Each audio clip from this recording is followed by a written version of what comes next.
Property. तुम्हें तो मेरे माता पिता की सेवा के लिए लाया गया है।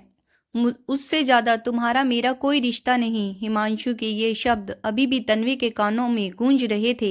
ऐसा लग रहा था कि ये शब्द उसके खिलाफ साजिश कर रहे हों, बार बार उसके दिमाग में घूम घूम कर उसे हथौड़े मार रहे हों। सिर दर्द से फटा जा रहा था और आंखें रो रो कर लाल हो चुकी थी।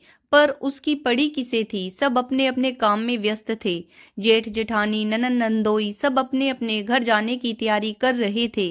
पति हिमांशु अभी थोड़ी देर पहले ही यहाँ से रवाना हुए हैं। इतने में ननद आकांक्षा कमरे में आई और उससे बोली, भाभी कब तक ये आंसू बहाती रहोगी? भाई तो सीधा सीधा जवाब दे गया कि वो तो तुम्हें माँ बाप की सेवा के लिए लाया है, तो अपना फर्ज निभाओ। जब तक माँ पापा हैं तब तक ही तुम यहाँ हो, उसके बाद तो भैया तुम्हें अपने साथ ले ही जाएंगे। इतने में जेठानी रजनी भी कमरे में आ गई और आते से ही बोली, अरे हम लोग जा रहे हैं, कम से कम मुस्कुराते हुए चेहरे से विदा कर दो। क्यों बेवजह की मनहूसियत फैला रही हो? पति बाहर कमाने ही तो गया है, वापस लौट कर भी आ जाएगा। और कमाएगा नहीं तो तुम लोगों को खिलाएगा क्या, जो बेवजह का तमाशा कर रही हो? कोई पहली बार तो गया नहीं है जो इतना नाटक कर रही हो। लेकिन तन्वी अपने पलंग से उठकर भी खड़ी नहीं हुई। सबको लग रहा था जैसे उसे कुछ पता ही ना हो। तब तक सासू माँ सरिता जी भी कमरे में आ गई। आते ही गुस्से में बोली, अरे ये क्या रोनी सूरत बना रखी है? अब पति कमाने भी नहीं जाएगा क्या? चुपचाप से उठ और इन दोनों को भी खुशी खुशी रवाना कर। आखिर तन्वी नहीं उठी तो ये देखकर तीनों तमतमाती हुई खुद ही बाहर आ गई। ननद और जेठानी तो अपना अपना सामान उठाकर अपने अपने पतियों की गाड़ी में जाकर बैठ गई। थोड़ी देर बाद दोनों कारों के वहां से रवाना होने की आवाज आई। इधर सरिता जी भी दरवाजा बंद करके कमरे में आई और तन्वी को डांटने लगी, ये क्या नाटक लगा रखा है बहू? घर में बच्चे आए थे, तुमने उनसे ठीक से बात तक नहीं की और अजीब जिद लगा कर बैठी हो कि पति के साथ जाना है। अरे पूरी जिंदगी उसी के साथ तो रहना है तुझे। कुछ दिन हमारी सेवा कर लेगी तो कुछ बिगड़ नहीं जाएगा तेरा। अब चुपचाप उठ और रसोई की सफाई कर। पूरी रसोई बिखरी पड़ी है। आजकल की बहुओं को तो सास ससुर की सेवा करते ही रोना आता है। ना खुद सेवा करती हैं, ना अपने पति को ही करने देती हैं। मुंह उठाकर कह देती हैं कि पति के साथ रहना है, जैसे पति के अलावा कोई है ही नहीं। परिवार तो जाए भाड़ में इनकी बला से। कहती कहती सरिता जी भी कमरे के बाहर निकल गई। तन्वी वहीं पलंग पर बैठी बैठी सरिता जी की बड़बड़ाहट आंसुओं के साथ सुनती रही। 1 साल हो चुका था उनकी शादी को। घर के सबसे छोटे बेटे हिमांशु की पत्नी बनकर वो इस घर में आई थी। ये शादी हिमांशु के पिता कैलाश बाबूजी ने करवाई थी। अच्छा खासा रुतबा था उनका, पैसों से नहीं बल्कि नाम से। पैसा इतना ही था कि उन्हें उच्च मध्यम वर्गीय कह सकते थे। उन्होंने अपनी ईमानदारी से जिंदगी में नाम तो बहुत कमाया, पर उनके बच्चों को उनकी कद्र कभी नहीं थी। कभी उनके मान सम्मान का उन्होंने कभी ध्यान नहीं रखा। बच्चे तो ऐसे ही थे। बड़ी बहू रजनी भी ऐसी ही थी, पर वो तो अपने पति के साथ दूसरे शहर में रहती थी। ऊपर से पत्नी सरिता किसी की कोई इज्जत नहीं करती थी, जो मुंह में आता वही बोल देती। तन्वी कैलाश बाबू के दोस्त की बेटी थी, जो मध्यम वर्गीय परिवार से थी। बिन माँ की बेटी होने के बावजूद भी उसमें संस्कार पूरे थे। परिवार को परिवार समझकर चलती थी और उसकी यही आदत कैलाश बाबूजी को बहुत पसंद आ गई। हालांकि तन्वी को इस घर में कोई भी बहू बना कर लाना नहीं चाहता था, पर कैलाश बाबूजी के सामने कोई कुछ नहीं बोल पाया और तन्वी इस घर की बहू बनकर आ गई।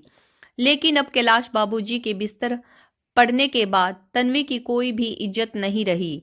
तानों की बौछार भी अब तेज हो चुकी थी, पर बिस्तर पर पड़े पड़े उसके हालात देखकर उन्हें दुख होता था। इधर अपने कमरे में पड़े पड़े कैलाश बाबू भी आंसू बहा रहे थे, लेकिन क्या ही कर सकते थे। परिवार वालों को तो मौका मिल चुका था अपनी जबान खोलने का। सचमुच उन्होंने तो अपनी मर्जी थोप कर तन्वी की शादी करवा दी, पर यह शादी ना होकर तन्वी की बर्बादी ही रही और कुछ भी नहीं। क्योंकि नौकरी तो हिमांशु इस शहर में भी कर सकता था, पर उसने जानबूझकर ट्रांसफर लिया। हिमांशु वहां किसी और लड़की के साथ लिव इन रिलेशनशिप में रह रहा था। उसका नाम भावी था और बहुत जल्द ही उससे शादी करना चाहता था और इसी सिलसिले में वो इस बार यहाँ आया था। कैलाश बाबूजी से तो मिलने का सिर्फ बहाना था, इसीलिए पूरा परिवार एक साथ यहाँ इकट्ठा हुआ था। जो भी बात हुई बंद कमरे में हुई, कैलाश बाबूजी के सामने ही हुई। कितनी अजीब विडंबना थी। फैसला भी उन्हीं के सामने हुआ कि जब कैलाश बाबूजी की मृत्यु हो जाएगी उसके बाद ये शादी होगी, नहीं तो दुनिया को बोलने का मौका मिल जाएगा। और उससे भी बड़ा कारण था कि अभी तो फ्री की नर्स मिली हुई है थी। अगर तन्वी चली जाती तो ये सेवा कौन करता। इसीलिए कैलाश बाबूजी ने तन्वी को हिमांशु के साथ जाने के लिए कहा। हालांकि उन्होंने इसका कारण नहीं बताया, नहीं तो तन्वी को दुख होता। लेकिन तन्वी तो ये बात सुन चुकी थी जब वो लोग कमरे में बात कर रहे थे और तन्वी चाय पकड़ाने के लिए कमरे में आ रही थी। तब उसे ये बातें सुनाई दी थी। सुनकर उसे रोना तो बहुत आ रहा था, पर उसने अपने आंसुओं को रोक कर वो कमरे में आई थी। जानती थी कि हिमांशु तो अपनाएगा नहीं, पर बस कैलाश बाबूजी के कारण तन्वी ने हिमांशु के साथ जाने की जिद की थी। मगर कैलाश बाबूजी भी अपने जीते जी कुछ ना कुछ फैसला करके जाना चाहते थे, क्योंकि उन्हें ये पक्का विश्वास हो चुका था कि हिमांशु तन्वी को रखेगा नहीं और उसके मरने के बाद तन्वी बेसहारा हो जाने वाली है, क्योंकि उसके पिता की मृत्यु तो उसकी शादी के कुछ महीने बाद ही हो चुकी थी। इसीलिए 2 दिन बाद ही उन्होंने तन्वी को कहकर अपने किसी दोस्त को फोन किया और उन्हें घर बुला लिया। लेकिन घर में किसी को भी नहीं पता था कि उन्होंने अपने दोस्त को क्यों बुलाया है। यहाँ तक कि तन्वी भी नहीं पता था। हालांकि उन्होंने तन्वी से ये जरूर कहा था कि वो अपना हक बिल्कुल मत छोड़ना। तब तन्वी को कुछ भी समझ नहीं आया था। 1 महीने बाद कैलाश बाबूजी इस दुनिया से कूच कर गए। तब सारे परिवार के लोग आपस में एकत्रित हुए। इस बार हिमांशु के साथ भाभी भी आई थी। हालांकि रिश्तेदारों में उसने अपनी दोस्त बताकर ही उसकी पहचान करवाई थी। जब सारा क्रिया का कार्य हो गया तो पूरा परिवार बाहर कमरे में एकत्रित था। उस समय तन्वी रसोई में काम कर रही थी। तब सरिता जी ने तन्वी को बुलाया। जब तन्वी रसोई से निकलकर बाहर आई तो हिमांशु कुछ पेपर उसके सामने रखते हुए कहा, देखो तन्वी, मैं तुम्हें पहले भी कह चुका हूँ कि तुम्हें इस घर में सिर्फ और सिर्फ मेरे माता पिता की सेवा के लिए लाया गया है। इससे ज्यादा मेरा कोई तुम्हारे साथ रिश्ता नहीं। अब मैं तुम्हें किसी अंधेरे में नहीं रखना चाहता। तुम्हें यहाँ रहना है, आराम से रहो, क्योंकि तुम्हारा अपना कोई घर नहीं। तुम्हारा खर्चा भी हम उठा लेंगे। यहाँ रहकर मेरी माँ की सेवा करो। पर अब मैं भाभी के साथ शादी कर रहा हूँ, इसीलिए इन तलाक के पेपर पर साइन कर दो। तन्वी ये सुनकर हक्की बक्की सी खड़ी रह गई। जानती थी कि ये होगा, लेकिन इतनी जल्दी होगा इसकी उम्मीद नहीं थी। इतने में कैलाश बाबूजी का दोस्त वहां एक वकील के साथ आ गया तो सब लोगों ने बातचीत का मुद्दा बदल दिया। वहां बैठते ही उसने कुछ पेपर निकाले और वकील को देते हुए बोले, ये वसीयत कैलाश बाबूजी ने बनवाई थी अभी 1 महीने पहले। वकील साहब जरा पढ़ दीजिए और सबको कैलाश बाबूजी के साइन भी दिखा दीजिए। उनकी बात सुनते ही सब लोग एक दूसरे की शक्ल देखने लगे और सरिता जी बोली, तो आप उस दिन वसीयत के लिए यहाँ आए थे? जी भाभी जी, पर आपने तो मुझे बताया ही नहीं। कैसे पता चलता आपको भाभी जी? आप भाई साहब के बिस्तर पड़ने के बाद बैठी कब उनके पास? तन्वी के अलावा तो कोई उनसे बात करने उनके पास आता तक नहीं था। उनकी बात सुनकर सरिता जी ने मुंह बिगाड़ लिया। ठीक है, पढ़ो। वैसे भी जानती हूँ प्रॉपर्टी तो हम लोगों में ही बंटनी है। वकील साहब ने वसीयत खोली तो सब लोग सांस थामे उसे सुनने को तैयार हो गए।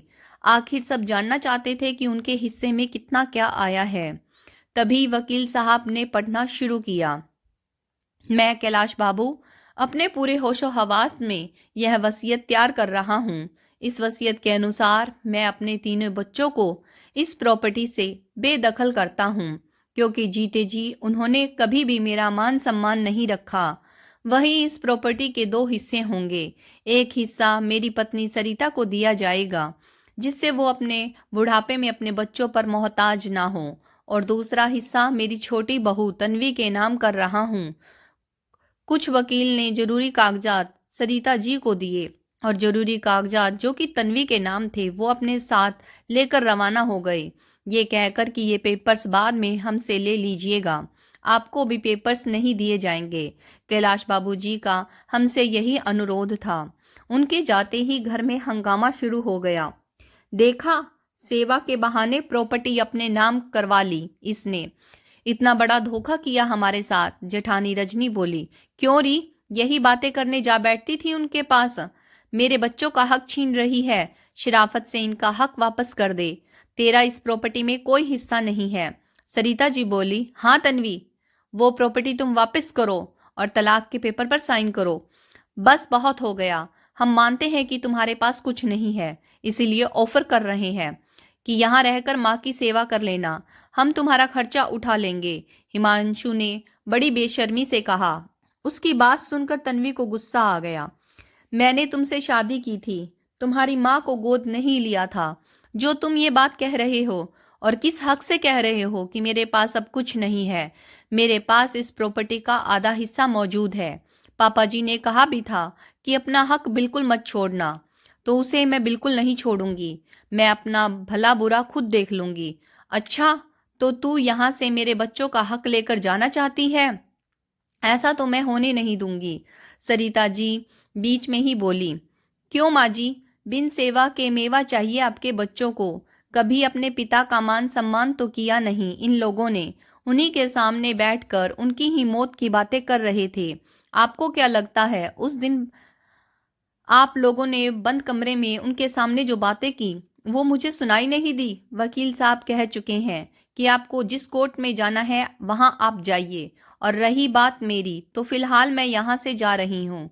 और रही बात तलाक की, तो जब तक आधी प्रॉपर्टी मेरे नाम नहीं हो जाएगी मैं तलाक नहीं दूंगी, कहकर तन्वी निकल गई।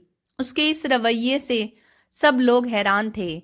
कहाँ उसे सीधी सादी गाय समझ रहे थे और कहाँ वो इतनी तेज तर्रार निकली। वहां से निकलकर तन्वी सीधे कैलाश बाबूजी के दोस्त के यहाँ गई। कुछ दिनों बाद जब प्रॉपर्टी का आधा हिस्सा उसे मिल गया, उसके बाद ही उसने तलाक के पेपर पर साइन किए। एक छोटा सा फ्लैट खरीद कर उसी में रहने चली गई। साथ ही अब जॉब भी करने लगी थी और आत्मनिर्भर हो चुकी थी। लेकिन यहाँ सरिता जी बिल्कुल अकेली रह गई, क्योंकि कोई भी बेटा उनकी जिम्मेदारी लेने को तैयार नहीं था। तो दोस्तों, आज की कहानी कैसी लगी कमेंट्स करके जरूर बताइएगा। अगर आपको कहानी पसंद आई है please like share and subscribe my channel stories bye Sunita Saini. Video को यहाँ तक देखने के लिए आप सब लोगों का बहुत बहुत बहुत बहुत धन्यवाद।